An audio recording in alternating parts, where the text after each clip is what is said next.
आप रशिया के अंदर एंट्री कर सकते हैं विदाउट वीज़ा। उसका प्रोसीजर क्या है वो भी मैं आपके साथ अभी शेयर करता हूँ। जब मैं वीज़ा ऑफिसर के पास गया, बस फॉर्मली 2-4 क्वेश्चंस पूछने के बाद उन्होंने जो है सारी इन्फॉर्मेशन उन्होंने गैदर कर ली। फिर उसके बाद उन्होंने एट द एंड हमारा मोबाइल जो था वो मोबाइल भी हमसे ले लिया। तो इसी वजह से जो है रशिया के एयरपोर्ट इमिग्रेशन सिस्टम को one of the most difficult immigration system भी कह सकते हैं।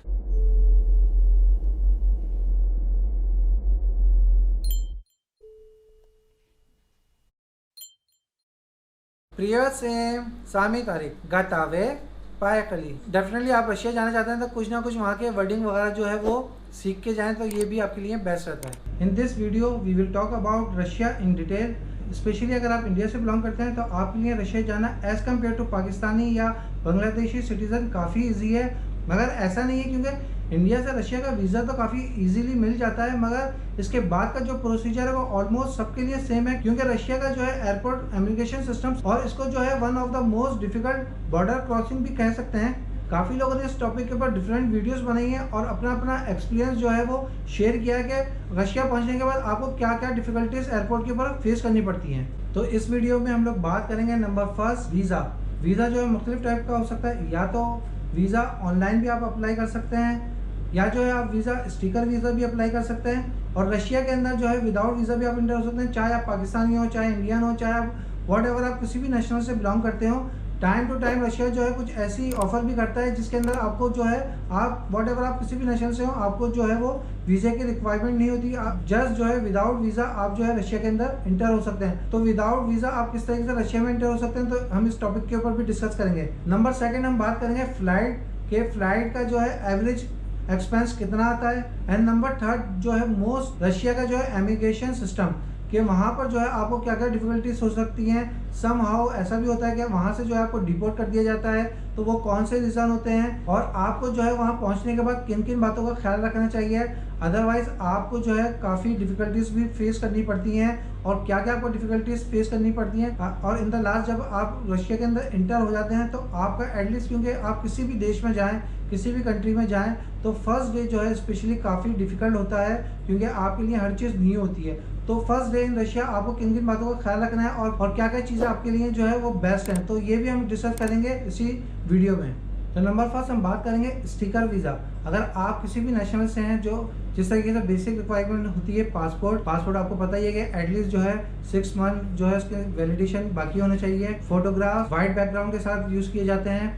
नंबर थर्ड सबसे इम्पॉर्टेंट फैक्टर जो है वो इनविटेशन है। अगर आपने जो है इनविटेशन हासिल कर लिया तो जो है वो आप ये समझिए 90% चार्ज जो है आपके वीजे का हो जाता है। इनविटेशन आप किस तरीके से हासिल कर सकते हैं, इनविटेशन हासिल करने के काफ़ी प्रोसीजर हैं। कुछ जगहों पे जो है इनविटेशन आपको जो है विद इन आवर्स भी मिल जाता है, और कुछ जगहों पे जो है कहीं से आप जो है कुछ कंपनीज आपको ऑफर करती हैं कि 1 डे 2 डे के बाद भी जो है आपको इनविटेशन मिलता है। मेडिकल इंश्योरेंस की भी रिक्वायरमेंट होती है। एंड इन द लास्ट जो है वो आपका बैंक स्टेटमेंट, ये जो है कुछ बेसिक रिक्वायरमेंट है। इसके अंदर फर्दर क्या है वो मैं आपको बताता हूँ। सबसे पहला फर्स्ट स्टेप जो है वो ऐसा नहीं है, क्योंकि आपको अगर रशिया ट्रेवलिंग करना है तो आपको सबसे इंपॉर्टेंट फैक्टर जो है वो ये है कि आपको अपनी डेट्स जो है वो फाइनल करनी है। क्योंकि जिन डेट्स के अंदर आप जो है एप्लीकेशन फॉर्म के अंदर जो है इंटर करेंगे कि जो भी आप डेट मेंशन करते हैं, आपको वीज़ा जो है उन्हीं दिनों के लिए मिलता है। अगर आपने 1 वीक के लिए 7 डेज के लिए फॉर एग्जांपल वीज़ा फॉर्म के अंदर फिल किया है, तो आपको जो है वीज़ा उन 7 डेज ही का मिलेगा। उसके अलावा जो है आप फिर उसके अंदर ट्रैवलिंग नहीं कर सकते। तो सबसे इंपॉर्टेंट फैक्टर जो है वो आपको अपनी डेट्स जो है वो फाइनल करनी है। तो इसके बाद नेक्स्ट हम बात करते हैं इन्विटेशन लेटर की। मोस्ट इंपॉर्टेंट फैक्टर है और इसी के ऊपर जो है आपका वीज़े को डिपेंड किया जाता है। इसके अंदर होता है कि इन्विटेशन लेटर जो है कुछ कंपनीज भी जो है ऑफर करती हैं, कुछ जो है होटल या हॉस्टल वगैरह जहाँ से आप जो है रिजर्वेशन वगैरह करवाते हैं वो भी आपको ऑफर करते हैं। और जहाँ से मैंने अपना इन्विटेशन लेटर हासिल करा था, जो मुझे विद इन आवर्स मिल गया था, वो भी मैं आपके साथ अपना एक्सपीरियंस आपको बताता हूँ, जिसका लिंक जो है डिस्क्रिप्शन के अंदर मौजूद है। अपना इन्विटेशन लेटर हासिल कर लिया था बाय ईमेल। उसकी कॉस्ट जो है वो $16 थी। तो अगर आप चाहें तो इस सर्विस को भी यूज़ कर सकते हैं। ये जस्ट फॉर नॉलेज में आपके लिए दे रहा हूँ, इसमें कोई मतलब मेरा कोई कंसर्न नहीं है इस कंपनी के साथ। आई होप सो इंशाल्लाह कि आप जो है इस लिंक के ऊपर अगर आप ट्राई करेंगे तो आपको इन्विटेशन लेटर जो है विद इन आवर्स आपको मिल जाएगा।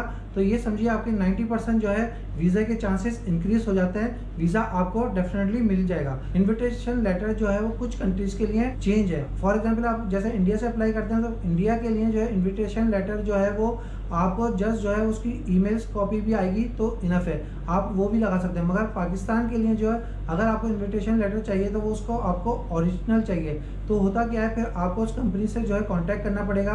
वो कंपनी आपके कुछ एक्स्ट्रा चार्ज करेगी, $16 के अलावा जो कोरियर चार्जेस होते हैं वो आपको जो है आपके पोस्टल एड्रेस के ऊपर जो है वो कोरियर करेगी। तो इसके बाद जो है फिर आप अपना वीज़ा अप्लाई कर सकते हैं। नेक्स्ट हम बात करेंगे, जब आपने अपनी डेट फिक्स कर ली 7 डेज़ के लिए, सेम इन्विटेशन लेटर के अंदर भी मेंशन हुआ होता है, उसके बाद जो है आपको अपनी फ़्लाइट टिकट करनी होती है। इसमें फ़्लाइट टिकट में एक बात का ख्याल रखा जाए, जिस वक्त आप एम्बेसी में अप्लाई कर रहे हो उस वक्त अगर एम्बेसी चेक करे तो वो आपकी फ़्लाइट टिकट जो है वो ओके नज़र आनी चाहिए। तो इस बात का भी आप ख्याल रखें। नेक्स्ट इंश्योरेंस है, सम टाइम जो है वो वीज़े के टाइम के ऊपर नहीं मांगते, मगर जो है आप अपने डॉक्यूमेंट रेडी रखें, अगर इनकेस मांग लिया तो आप जो है वो उनको प्रोवाइड कर सकते हैं। अदरवाइज जो है वो एयरपोर्ट के ऊपर ज़्यादातर जो है वो चेक किया जाता है। मगर मेरे केस के अंदर जब मैं रशिया गया था, मुझे एयरपोर्ट के ऊपर भी इसको चेक नहीं किया था उन्होंने। तो आपका जो है इन्विटेशन लेटर हो गया, फ़्लाइट हो गई, मेडिकल हो गया, आपकी होटल बुकिंग हो गई, और इसी तरीके से इसकी फ़ीस जो है वो वेरी करती है, टाइम टू टाइम जो है वो चेंज होती रहती है। मगर मैंने जो है ओमान से जब अप्लाई करा था तो 35 ओमानी रियाल जो है इसकी फ़ीस थी, और नॉर्मली जो है वो विदिन 7 डेज़ के अंदर आपका वीज़ा जो है वो आ जाता है। तो इस तरीके से ये तो हो गया एक स्टिकर वीज़ा। नेक्स्ट हम बात करेंगे ऑनलाइन वीज़ा। अगर आप जो है इंडियन नेशनल हैं तो आप जो है वो ऑनलाइन वीज़ा अप्लाई कर सकते हैं। अगर आप जो है इंडिया के अलावा किसी और नेशनल के हैं तो अभी तक जो है वो उसकी लिस्ट जो है स्क्रीन के ऊपर भी आ रही है कुछ, और जो उसकी लिंक जो है डिस्क्रिप्शन के अंदर भी मौजूद है। आप अपनी जो है कंट्री चेक कर लें कि आप वीज़ा ऑनलाइन भी अप्लाई कर सकते हैं या नहीं कर सकते। अब जो है अगर आप ऑनलाइन वीज़ा अप्लाई करते हैं, चाहे आप इंडियन नेशनल हैं, तो आप दूसरी सिटीज़ के अंदर भी मूव कर सकते हैं। तो ये एक अच्छा इनिशिएटिव है इंडियंस के लिए स्पेशली। मगर पहले जो है सेंट पीटर्सबर्ग ही आप जा सकते थे, किसी और सिटी वगैरह आप मूव नहीं कर सकते थे, क्योंकि ऑनलाइन सारा प्रोसीजर है। तो वहाँ पर पेपर वर्क भी जो है काफ़ी लेस है। आप जो है अपने डॉक्यूमेंट जो है वो अटैच करें और जो है वो बाय ऑनलाइन अप्लाई कर दें। इस तरीके से आप या इंडियन नेशनल हैं या आपके जो कंट्रीज़ है वो लिस्ट करती है ऑनलाइन वीज़ा अप्रूवल के अंदर, तो आप भी जो है ऑनलाइन अप्लाई कर सकते हैं। तो ये 2 procedure, sticker visa and online visa हमारा कंप्लीट हुआ। नेक्स्ट हम बात करेंगे विदाउट वीज़ा। जी हाँ, काफ़ी ईजी है उन सभी कंट्रीज़ के लिए, चाहे किसी भी कंट्री से बिलोंग करते हो, आप रशिया के अंदर एंट्री कर सकते हैं विदाउट वीज़ा। उसका प्रोसीजर क्या है वो भी मैं आपके साथ अभी शेयर करता हूँ। टाइम टू टाइम जो है रशिया के अंदर फुटबॉल के जो मैचेस होते हैं उसकी वेबसाइट का लिंक जो है स्क्रीन के ऊपर भी आ रहा है, आप वहाँ पर जाकर चेक कर सकते हैं। जब वो मैचेस होते हैं तो आपको जो है वो मैचेस के लिए अप्लाई करना पड़ता है। जब आप वो टिकट परचेज करते हैं, टिकट की कॉस्ट जो है ऑलमोस्ट जो है वो 50 यूरो होती है। उसके बाद कंफर्मेशन कुछ दिनों के बाद जो है वो आपको बाय ईमेल जो है कंफर्म कर दिया जाता है टिकट का। टिकट के बाद जो है आपको जो है fan-id.ra के ऊपर जाके जो है आपको एक अपनी फैन आईडी क्रिएट करनी पड़ती है, और जस्ट उसके बाद जब आपका टिकट आ जाता है, आप फैन आईडी क्रिएट कर देते हैं, तो आप जो है रशिया जस्ट आप टिकट लें और आपको नेक्स्ट किसी इन्विटेशन की ज़रूरत नहीं होती। ये आप समझ लें, यही आपका टिकट जो है फैन आईडी आपकी एक तरीके से इन्विटेशन होती है। तो आप जो है रशिया जा सकते हैं ईजिली विदाउट वीज़ा। ज़्यादातर मैचेस जो है पीटरबर्ग में होते हैं, मॉस्को में भी होते हैं, तो ऐसा नहीं है कि आप जो है सिर्फ इन्हीं 2 सिटी में जा सकते हैं। तो ये काफ़ी अच्छा और इजी प्रोसीजर है, मगर इसके लिए होता ये है कि आपको टाइम टू टाइम जो है थोड़ी सी इंफॉर्मेशन गैदर करनी पड़ती है, और उस वेबसाइट को या आप न्यूज़ को एटलीस्ट जो है वो थोड़ा सा मॉनिटर करें कि कब कब जो है वो मैचेस होने वाले हैं रशिया के अंदर। तो ये एक तरीका है जो आप रशिया में विदाउट वीज़ा एंट्री कर सकते हैं। नेक्स्ट जो है हम बात करेंगे फ़्लाइट टिकट्स की। फ़्लाइट टिकट्स की जो वो रेंज है वो डिफरेंट होती है, क्योंकि जो है वो मंथ वाइज चेंज होती रहती है। तो बेस्ट ये है कि अगर आपको रशिया जाने का प्लान है तो इससे पहले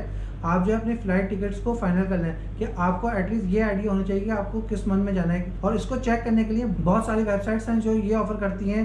वीगो है, स्कैनर है, या बहुत सारी और दूसरी आप गूगल वगैरह करेंगे तो आपको वेबसाइट्स मिल जाएंगी। डिफरेंट मंथ्स आप डालेंगे तो आपको ये पता चल जाएगा इस मंथ के अंदर जो है वो टिकट जो है रशिया का क्या चल रहा होगा। जब आप इसको फाइनल कर लेंगे, फॉर एग्जाम्पल आपकी बजट के अंदर वो टिकट मिल जाता है, तो आप जो है फिर उससे जो है एटलीस्ट जो है 1 मंथ बिफोर जो है आप जो है ये प्रोसीजर स्टार्ट कर दें। विदिन 15 डेज बिफोर जो है आपको वीज़ा एटलीस्ट मिल जाएगा। फिर उसके बाद जो है आप अपनी प्रिपरेशन वगैरह स्टार्ट कर सकते हैं। ये जो हो गया हमारा अभी तक रशिया का वीज़ा और जो है एयर टिकट वगैरह के हवाले से। नेक्स्ट जो है हम बात करेंगे सबसे इम्पोर्टेंट फैक्टर जो है रशिया के एयरपोर्ट का प्रोसेस है। समहाउ जो है डिफ़िकल्टीज जो है वो फेस करनी पड़ती हैं, क्या क्या फेस करनी पड़ती हैं, क्या क्या मेरे साथ अपना जो एक्सपीरियंस हुआ उसका एक डिटेल मैंने वीडियो बनाई है जो ऊपर टॉप के ऊपर भी आ रही है, और इस वीडियो के अंदर भी मैं शेयर करता हूँ कि अगर आप रशिया पहुँच जाते हैं, वट एवर आप किसी भी नेशनल से हैं, जो मेरा अपना एक्सपीरियंस है, जो मैंने नोट करा है, इमिग्रेशन प्रोसीजर जो है आपको फॉलो करना पड़ेगा। तो उसकी इन डिटेल जो है वो ये है।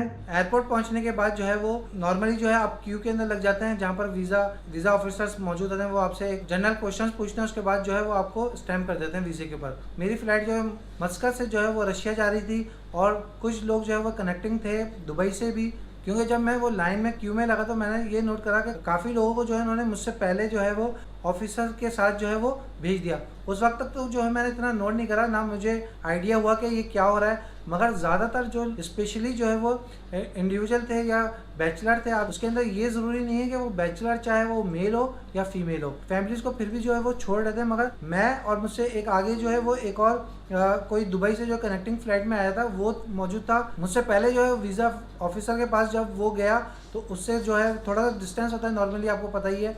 मैं वहाँ पर वेट कर रहा था, उससे भी कुछ क्वेश्चंस करने के बाद उसका पासपोर्ट जो है वो होल्ड कर लिया, उसको साइड में भेज दिया। फिर उसके बाद मेरी बारी आई, जब मैं वीज़ा ऑफिसर के पास गया तो जस्ट जो है उन्होंने 2-4 क्वेश्चंस पूछे, जो नॉर्मल क्वेश्चंस होते हैं, आप क्यों आए, कहाँ से आपने जो है वीज़ा लिया है, और जो है कब आपको वापस जाना है। बस फॉर्मली 2-4 क्वेश्चंस पूछने के बाद उन्होंने जो है सेम जो है मेरा पासपोर्ट जो है वो होल्ड किया। इसी तरह से 2-3 पासपोर्ट जब उनके पास जमा हो गए, उन्होंने एक वीज़ा ऑफिसर को कॉल की, और वो हमारे सारे पासपोर्ट जो है वो उन्हीं वीज़ा ऑफिसर के हैंड ओवर कर दिए। वीज़ा ऑफिसर ने जो है पासपोर्ट लेने के बाद कहा मुझे फॉलो करो। को फॉलो करते करते हम जो है वो फर्स्ट फ्लोर के ऊपर जो है हम लोग गए। वहाँ पर जो है वो एक वेटिंग एरिया बना हुआ था, वहाँ पर ले जाके जो है उन्होंने कहा कि यहाँ पर आप वेट करें। नॉर्मली रशिया जाने से पहले जो है वो मुझे आइडिया तो था कि जो है वो इस तरीके से क्वेश्चन आंसर करते हैं, कुछ मैं रेडी था, अपने मेंटली तौर पर तैयार था। मगर ये वीडियो बनाने का भी पर्पज़ ये है, अगर आप रशिया जाने वाले हैं या आपका जो भी एक्सपीरियंस है, आप मेंटली तौर पे जो है थोड़े से स्ट्रांग होकर जाइएगा, क्योंकि वहाँ पर जो है काफ़ी डिफ़िकल्टीज़ भी बास टाइम समहाउ आपको फेस करनी पड़ती हैं। और अराउंड जो वो 8 o'clock के ऊपर उन्होंने हमें वेटिंग एरिया के ऊपर जो है वो बिठा दिया था। अब वेटिंग एरिया के ऊपर जो है वो एक ओपन वेटिंग एरिया था, सीट्स वगैरह लगी हुई थी, वहाँ पर हम लोग बैठे हुए थे। उसके सराउंडिंग में जो है वो कुछ वीज़ा ऑफिसर्स वगैरह भी मौजूद थे, जो वो वॉक कर रहे थे और वॉच कर रहे थे। उस वक्त तक तो मुझे इतना जस्ट आइडिया नहीं हुआ, मैं जाके वेटिंग एरिया में बैठ गया। थोड़ी देर बैठे रहे हम, हाफ आवर्स हो गया, 1 आवर्स हो गया, कुछ भी जो है कोई एक्टिविटी नहीं हुई, कुछ नहीं हुआ। तो इनिशियली जो है कुछ लोगों ने जो है वो वीज़ा ऑफिसर्स जो उस वक्त वहाँ पर ड्यूटी पे थे, मौजूद थे, जो हमारे सराउंडिंग में मौजूद थे, उनसे पूछा। उन्होंने भी जो है जस्ट ये कहा हमें नहीं पता, आप जो है वो वेट करें। तो नॉर्मली लोग भी वेट कर रहे थे, हम भी वेट कर रहे थे। हुआ ये कि टाइम टू टाइम जो है वो जो हमसे पहले मौजूद थे उन लोगों को जो है वो कॉल करते थे, जो है वो किसी ऑफिस ले जाते थे, वहाँ पर जो है फर्दर इंटरव्यू करते थे। 2 आवर्स हो गया वहाँ पर जो है वो कुछ भी उन्होंने हमें ना कॉल करी ना कुछ किया, जैसे हम लोग जो है वो वेट कर रहे थे। क्योंकि स्पेशली जब आप किसी कंट्री से जाते हैं और आपकी फ़्लाइट जो है 7-8 आवर्स की होती है, 1-2 आवर्स बिफोर जो है आप एयरपोर्ट भी पहुंचते हैं, तो इस तरीके से आप जो है 10 to 12 आवर्स की जो है एक थकावट के बाद रशिया पहुंचते हैं। तो जब आप रशिया पहुंचते हैं तो काफ़ी एक होप्स होती हैं। उसके बाद जब इस तरीके से कोई प्रोसीजर होता है तो आप जो है थोड़े से जो है मेंटली डिस्टर्ब हो जाते हैं, और वेट करते करते डेफिनेटली आपको जो है वो पानी की भी ज़रूरत पड़ती है, कभी आपको जो है वॉशरूम वगैरह भी जाना पड़ता है। तो उसके सराउंडिंग के अंदर सबसे बड़ी बात जो थी वो ये थी कि ना तो कोई वो वाटर डिस्पेंसरी थी, वॉशरूम जो है थोड़ा सा दूर था, उसके लिए भी जो है आपको वीज़ा ऑफिसर से जो है परमिशन लेनी पड़ती थी। सम टाइम जो है वो वीज़ा ऑफिसर्स के मूड के ऊपर होता था, और नॉर्मली जो है वो वीज़ा ऑफिसर इतने फ्रेंडली नहीं थे। हमारे साथ भी यही हुआ। हम जो है तकरीबन अराउंड जो है 11 बजे तक हम without any information, without any thing जो है जस्ट वेट कर रहे थे। और उस वक्त जो है कंडीशन 3 घंटे के बाद जो है कंडीशन बिल्कुल डाउन होना शुरू हो गई, और एक जो है हमारा मेंटली जितना हम स्ट्रांग थे वो वीक होना शुरू हो गए। इस तरीके से परेशान हो जाते हैं, बेजार हो जाते हैं। आप कहते हैं कि भाई क्या कर रहे हो क्या रहा है, आपको वीज़ा देना है तो दो, नहीं देना तो ख़त्म करो। मतलब इतना वेटिंग टाइम, एक ये होता है अनएक्सपेक्टेड वेटिंग टाइम। आपको कितना वेट करना है, 1 आवर्स, 2 आवर्स, 3 आवर्स आप वेट कर रहे हैं, और कोई आपसे जो है वो ना कोई रिस्पांस कर रहा है ना कुछ कर रहा है। जब मैं वहाँ पर बैठा तो उस तरीके से मुझे और भी बहुत सारी चीज़ें मालूम हुई। वहाँ पर हो क्या रहा था, मैंने जो नोट करा, वहाँ पर जो वीज़ा ऑफिसर जो हमारे सराउंडिंग में वॉक कर रहे थे, स्पेशली उन लोगों के लिए जो रशिया जाना चाहते हैं, वो इस चीज़ को काफ़ी अपने जहन में लेके जाएँ कि अगर आप वहाँ जाते हैं और अल्लाह ना करे आपके साथ भी जो है आपको इस तरीके से फेस करना पड़ता है, तो आप जहाँ वेटिंग एरिया में वेट कर रहे हो वहाँ आप लोगों से ज़्यादा बात ना करें, और ना ज़्यादा आप जो है मोबाइल यूज़ करें। होता क्या है, उसके सराउंडिंग के अंदर जो मैंने नोट करा, वो वीज़ा ऑफिसर्स जो है मौजूद थे, और वो जो लोग मोबाइल यूज़ कर रहे थे उसके बिहाइंड जो है जाके खड़े हो जाते थे और चेक करते थे कि वो क्या कम्युनिकेशन कर रहे हैं और किससे कर रहे हैं। और सेकेंडली अगर आप जो है वो किसी वहाँ सिटिंग एरिया के अंदर लोग बैठे हुए आप उनसे ज़्यादा बात करते हैं, आपको नहीं पता कि आप जिससे बात कर रहे हैं वो कौन है, और अल्लाह ना करे वो किसी क्रिमिनल एक्टिविटी में है या कुछ भी है व्हाटएवर, अगर आप बात इस तरीके से करेंगे तो ऐसा ना हो कि वो आपको एज अ लिंक कंसीडर करें। तो बेस्ट ये है कि अगर वो आपको बिठाएं तो आप वेट करें। ये कुछ चीज़ें मैंने वहाँ पर जो ऑब्जर्व की, 11 to 12 टाइम हो गया था, हम वेट कर रहे थे और उस वक्त बाकी कंडीशन ऐसी थी, इतनी थकावट थी कि बस दिल ये चाह रहा था चाहे ये वापस भेज दें और जाके हम आराम करें, क्योंकि बहुत ज़्यादा थकावट होगी। एक वीज़ा ऑफिसर आया जिसके हाथ में जो है वो पासपोर्ट मौजूद है, तो मैंने थोड़ी सी जान में जाना है। फिर उसने उसके बाद जो है वो वीज़ा ऑफिसर ने कॉल करी, तो वो मुझे जो है वो एक सेपरेट रूम के अंदर ले गए। तो उस रूम का प्रोसीजर क्या हुआ वो भी मैं आपके साथ शेयर करता हूँ। वो एक सेपरेट रूम में ले गए फर्दर इन्वेस्टिगेशन के लिए। क्वेश्चंस तो नॉर्मली थे कि आप जो है कहाँ से आए हैं, कब जाएंगे, आपका पर्पज़ क्या है, यहाँ पर आपके कोई रिलेटिव हैं या कोई फ्रेंड है या आपको जो है कोई जानते हैं, आपके कोई दोस्त, वॉट एवर आपका कोई भी रिलेशनशिप है तो आप वो मेंशन करें। फॉर्म होता है वो जो आपसे पूछते जा रहे थे कुछ, वो सारी इन्फॉर्मेशन अपने पास जो है वो नोट डाउन करते जा रहे थे। फिर उन्होंने ये पूछना शुरू करा कि आपने इन्विटेशन लेटर कहाँ से हासिल करा, ये कौन बंदे हैं जिससे आपने इन्विटेशन लेटर लिया। तो आप उनको क्लियरली बताएं कि मैंने गूगल किया था, गूगल से मुझे कुछ वेबसाइट्स मिली हैं, मैंने वहाँ से जो है इन्विटेशन लेटर लिया। सम हाउ वीज़ा ऑफिसर जो है वो कॉल कर लेते हैं डायरेक्ट, जिस कंपनी ने जो है आपको इन्विटेशन लेटर इशू किया था उस कंपनी को कॉल कर लेते हैं और वो पूछ भी लेते हैं। इसमें एक बात का ख्याल रखें, जो इन्फॉर्मेशन आपने इन्विटेशन लेटर लेते वक्त फिल की थी एटलीस्ट वो आपको पता होना चाहिए। आपका फ़ोन नंबर क्या था, आपका ईमेल एड्रेस क्या था, और जो फर्दर आपके डॉक्यूमेंट्स के अंदर जो इन्फॉर्मेशन थी वो आपको पता होना चाहिए। क्योंकि उन्होंने मुझसे पूछा था कि आप किस ईमेल एड्रेस पे आपने ईमेल रिसीव की थी, आपका फ़ोन नंबर क्या है, वो सारी इन्फॉर्मेशन आप पहले से गैदर करके जाएं और रेडी टू आंसर होने चाहिए। ऐसा ना हो कि वहाँ आप कंफ्यूज हो जाएं तो आपके केस में कोई नेगेटिव इम्पैक्ट आ जाए। दूसरी एक सबसे बड़ी इशू जो है वो कम्युनिकेशन भी होता है कि उनको जो है जितनी इंग्लिश आती है उतनी ही आती है, वो जो है फिर वो रशियन बोलते हैं या फिर आपको गूगल की जो है थोड़ी बहुत हेल्प लेनी पड़ती है। तो इसलिए कम बात करें और टू दी पॉइंट बात करें। ज़्यादा बात करेंगे तो फिर ऐसा ना हो कि कोई उनके जहन में कोई नेगेटिव बात चली जाए, या सम टाइम ऐसा भी होता है कि आप गूगल ट्रांसलेट कर रहे होते हैं, आपको नहीं पता कि वो रशियन के अंदर क्या ट्रांसलेट किया, क्योंकि कभी कभी हम जो है इंग्लिश टू अपनी लोकल लैंग्वेज में जब उसको ट्रांसलेट करते हैं नॉर्मली ख़राब भी कर देता है, तो उसके मायने जो है चेंज हो जाते हैं। तो टू दी पॉइंट बात करें, ये कुछ बात का ख्याल रखें। सारी इन्फॉर्मेशन उन्होंने गैदर कर ली, फिर उसके बाद उन्होंने एट द एंड हमारा मोबाइल जो था वो मोबाइल भी हमसे ले लिया। मोबाइल मेरा लेने के बाद उसके अंदर उन्होंने, मुझे ऐसा लगता है कि उन्होंने फर्स्ट जो है इस तरीके से चेक कर रहा था भाई जो है रशिया का कोड जो है वो डाला। जब आप रशिया का कोड डालते हैं तो जितने भी आपके व्हाट्सअप के अंदर नंबर्स वगैरह मौजूद होंगे जिससे आपने कम्युनिकेशन की होगी तो वो सारे आ जाते हैं। तो इस तरीके से अगर आपने झूठ कहा होगा कि मेरा कोई रिलेटिव नहीं है, कोई फ्रेंड नहीं है, तो वो भी उनके सामने लिस्ट में आ जाएंगे। तो आप कोई भी जो है गलत बयानी या कोई भी आप जो है वो झूठ ना बोलें, जो रियल है वो आप सारी चीज़ें बताएं। फिर उसके बाद उन्होंने सारा चेक किया, क्योंकि मेरे केस के अंदर कोई मेरा रिलेटिव या कोई जान पहचान नहीं थी, तो कोई कुछ उनको इन्फॉर्मेशन नहीं मिली। मैं खड़ा हुआ था और वो बैठे हुए थे, क्योंकि कम्युनिकेशन के अंदर इशू आ रहा था तो मैं कुछ चीज़ें उनको गूगल से ट्रांसलेट करके बता रहा था। और सबसे बेस्ट ये है कि आप जब भी जाएं एप्लीकेशन के अंदर तो आप गूगल ट्रांसलेट जो है वो इंस्टॉल डाउनलोड करके जाएं, उसका ऑफलाइन वर्जन, ताकि आपको ईजी हो कम्युनिकेट करने के लिए। तो नेक्स्ट उसके बाद मेरा जो मैक एड्रेस होता है मोबाइल का वो उन्होंने अपने पास नोट किया। मे भी मुझे ये लगता है कि इस तरीके से उन्होंने हमें ट्रेस करने के लिए अपने पास एक ट्रैकिंग इन्फॉर्मेशन अपने पास सेव की हो। और उसके बाद जो है फिर उन्होंने पूछा कि आप कितने पैसे लेके आए हैं, क्या चीज़ें, सारी फर्दर डॉक्यूमेंट पूछते रहे। मगर कुछ भी मुझे ऐसा अच्छा नहीं लग रहा था कि मुझे ये लग रहा होगा ये कुछ मतलब मुतमईन है मेरी बातों से, और मैं ये समझ रहा था कि शायद मुझे जो है ये अब डिपोर्ट कर देंगे। एट द एंड हुआ ये कि फिर बहरहाल ये बातें करने के बाद मुझे थोड़ा सा उन्होंने बिठाया, वो अपने पास चीज़ें नोट करने लगा। फिर उनके बाद एक अपनी लिस्ट होती है, उस लिस्ट से मेरी इन्फॉर्मेशन को गैदर करते रहे। तो मैंने ये नोट करा था, उनको मैंने बताया था मेरे पास $1500 हैं, तो उन्होंने जो है उस वक्त अपने पास जो है $1000 मेंशन किया था, क्योंकि एज अ कैश मैं लेके गया था। और वो देख रहे थे कि 7 डेज़ के अंदर ये इनफ है।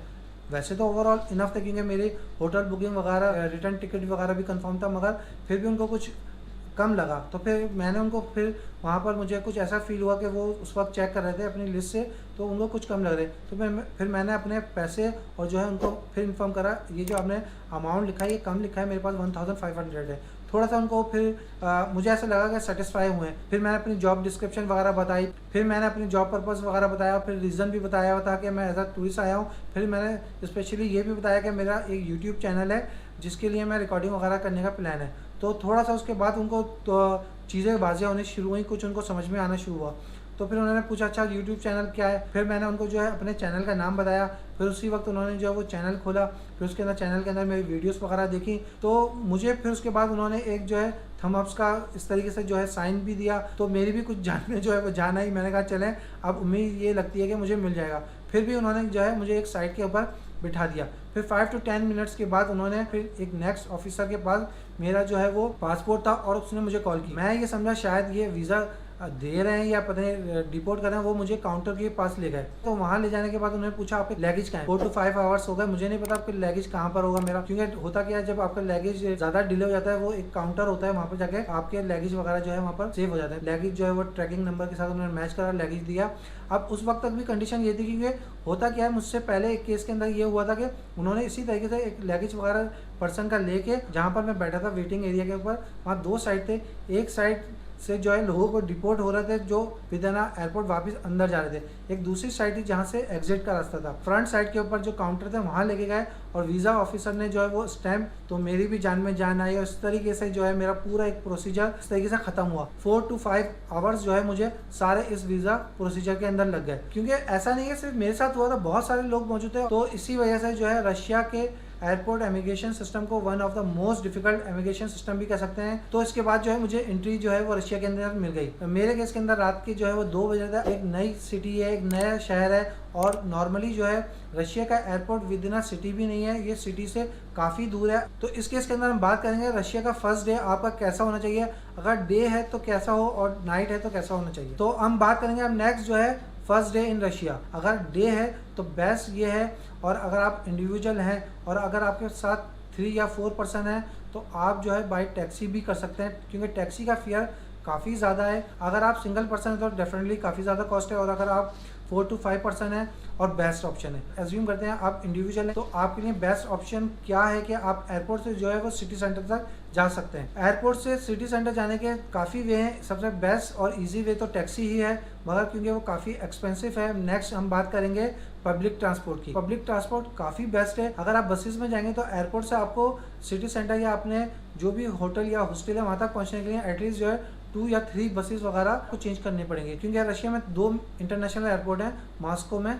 वहाँ से जो है आपको सिटी सेंटर तक जो है वो बाय ट्रेन लेके जाएगी, और ट्रेन का क्योंकि वो इलेक्ट्रॉनिक्स ट्रेन होती है, सबसे बेस्ट ऑप्शन और चीप ऑप्शन भी यही है। तो विद इन 45 मिनट्स के अंदर आपको जो है वो कंफर्म जो है वो सिटी सेंटर पहुंचा देगी। फिर वहाँ से जो है आप चाहें तो वो गूगल कर लें या अपना लोकेशन वगैरह मैप कर लें, करीब हो तो बाय वॉक भी आप जा सकते हैं, या आप जो है सिंगल बस लेके भी जा सकते हैं, या आप वहाँ से टैक्सी भी कर सकते हैं, क्योंकि फिर वहाँ से जो है टैक्सी के फेयर इतने ज़्यादा नहीं होंगे। काफ़ी अट्रैक्टिव ट्रेन है तो उसको भी आप इंजॉय कर सकते हैं। तो और उसकी कॉस्ट भी काफ़ी कम है, क्योंकि आप जब एयरपोर्ट से बाहर आएंगे तो वहाँ पर आपको ट्रेन का काउंटर भी मिल जाएगा। लास्ट जो ट्रेन जो है वो आफ्टर 12:30 होती है। फिर जो है फर्स्ट ट्रेन जो है वो अर्ली मॉर्निंग विदिन 5 जो है वो स्टार्ट होती है। रशिया की जो करेंसी है वो रूबल। अगर आप ऑनलाइन टिकट बुक कराते हैं तो 50 रूबल आपको डिस्काउंट मिलेगा। यही बात है, अगर आप डे में जाते हैं तो आप ट्रेन को अवेल कर सकते हैं, और अगर रात में जाते हैं अराउंड जो है 2 AM हो गया था, तो मैंने बेस्ट ये समझा कि बजाय इसके कि मैं रात को 2 बजे नई सिटी के अंदर बाहर जाऊं और फिर उसके बाद सिटी में जाने के बाद भी जो है मुझे हॉस्टल या होटल सर्च करना पड़े, और ऐसा ना हो कि रात के 3-4 बज जाएंगे और फिर उस वक्त फेयर भी हर कोई ज़्यादा लेगा और फिर मेरे लिए भी डिफ़िकल्टीज ना हो। अगर ज़्यादा लेट हो गए तो आप एयरपोर्ट के ऊपर वेट कर सकते हैं, और अंदर जो है रेस्टोरेंट भी होते हैं और वॉशरूम वगैरह भी होते हैं, आप थोड़ा रेस्ट भी कर सकते हैं। इस तरीके से फर्स्ट डे आप जब सिटी में पहुंच जाते हैं तो आप अपना कार्ड बनवा लें। आप चाहे ट्रेन में सफ़र करें चाहे आप बसेस में करें तो 50 रूबल जो है वो आपको पर राइड जो है चार्ज किया जाता है। इसके बाद नेक्स्ट हम बात करेंगे करेंसी कन्वर्जन।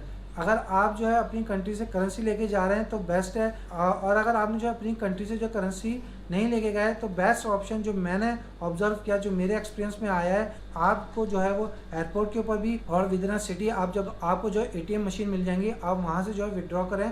आपको conversion rate as compare to exchange से ज़्यादा अच्छा मिले। नेक्स्ट हम बात करेंगे कि सिम की। नॉर्मली होता ये है कि एयरपोर्ट के ऊपर पैकेजेस थोड़े से कॉस्टली होते हैं, तो अगर आप जाने से पहले एक दो कंपनीज के वहाँ के जो है पैकेजेस वगैरह जो है वो चेक करके जाएंगे नेट के ऊपर, आप वो पैकेज बताएंगे तो वो पैकेज सम टाइम वो है वो आपको ऑफर भी कर देते हैं। नेक्स्ट जो है वो अब इस डिपेंड ऑन यू कि आपके ऊपर डिपेंड करता है कि आप चाहे तो हॉस्टल में रहें और चाहे तो होटल में रहें, क्योंकि नॉर्मली होटल जो है वो कॉस्टली होते हैं, हॉस्टल जो है वो चीप होता है। अगर हम चीप हॉस्टल की भी बात करें तो 200 रूबल से लेके जो है वो डिपेंड करता है जिस हॉस्टल में जाते हैं। जो मेरा हॉस्टल की कॉस्ट थी वो एवरेज था, नॉर्मल था और अच्छा हॉस्टल था, उसकी कॉस्ट जो है 450 to 600 रूबल के पर डे के हिसाब से थी। तो मैंने कोशिश करी थी इस वीडियो के अंदर जो है मैं कंप्लीट आपको सिनेरियो बताऊं जिसके अंदर जो है हमारा वीज़ा प्रोसीजर भी हो, फ्लाइट टिकट भी हो, और जो मेन इंपॉर्टेंट टॉपिक है कि आपको जो है किन किन बातों का ख्याल रखना चाहिए डिपोर्टेशन से बचने के लिए, कि आप ऐसा ना हो कि डिपोर्ट हो जाएं और first day in Russia. I hope so कि उम्मीद करता हूँ कि ये वीडियो आपके लिए कुछ ना कुछ हेल्पफुल रही होगी। अगर ये वीडियो आपको अच्छी लगी हो तो प्रेस द लाइक बटन। तो इसके साथ ही इस वीडियो को क्लोज करते हैं, मिलते हैं अनदर वीडियो में अनदर लोकेशन में। सी यू नेक्स्ट टाइम।